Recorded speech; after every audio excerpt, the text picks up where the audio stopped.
Bonjour à toutes et à tous, bienvenue dans les Gardiens du quotidien, votre rendez-vous d'actualité sur les faits divers marquants partout en France, avec un regard journalistique et des conseils de prévention. Aujourd'hui, nous reviendrons sur 4 affaires qui illustrent une fois encore les violences, les tensions et les situations parfois dramatiques que vivent nos concitoyens. Direction Lyon. Dans le 3e arrondissement, un retraité de 70 ans a frôlé la mort. En pleine nuit, une balle tirée depuis l'extérieur a traversé son volet, sa vitre et son rideau avant de s'écraser dans le mur de sa chambre.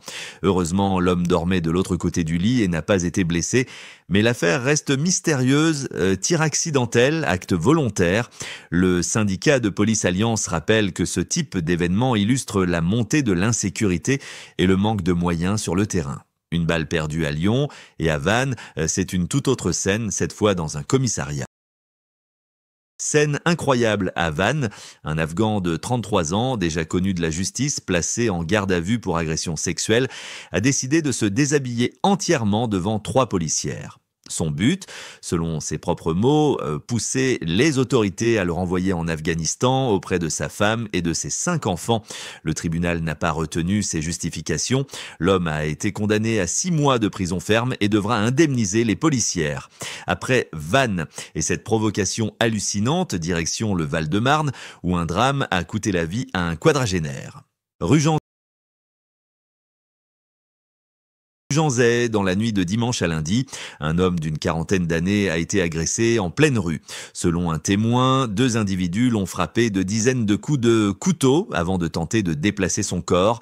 Malgré l'intervention rapide des secours, la victime est décédée. Une personne a été interpellée, mais un second suspect est toujours en fuite. Une vidéo amateur circulant sur les réseaux témoigne de la brutalité de la scène, choquant les habitants de Fontenay-sous-Bois. Après ce meurtre glaçant, c'est dans le sud-ouest qu'une autre forme de violence s'est exprimée en marge d'un match de football. Samedi soir à Toulouse, 200 jeunes de quartiers rivaux s'étaient donné rendez-vous pour un match présenté comme amical. Mais à la fin de la rencontre, des feux d'artifice ont été tirés sur des habitations et sur la police municipale. Rapidement débordés, les agents ont dû appeler la police nationale en renfort. Mortiers, rodéo, affrontements. La tension a duré plus d'1 heure avant le retour au calme. Miraculeusement, aucun blessé n'est à déplorer.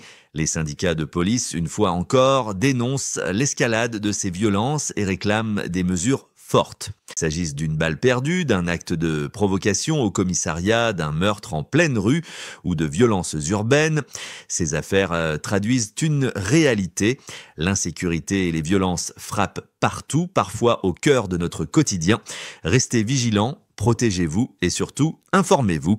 Merci de nous avoir suivis. N'hésitez pas à liker, partager et vous abonner à Les Gardiens du quotidien. On se retrouve très bientôt pour un nouveau JT de l'actualité. Merci à tous de nous avoir suivis. On se retrouve demain pour de nouvelles actualités. D'ici là, restez vigilants et surtout, n'hésitez pas à partager vos expériences ou vos conseils en commentaire. Votre témoignage peut aider d'autres personnes à éviter le pire. Abonnez-vous à la chaîne et rejoignez la communauté des Gardiens du quotidien pour ne rien manquer des prochaines alertes, faits divers et conseils de sécurité. Parce que prévenir, c'est déjà agir.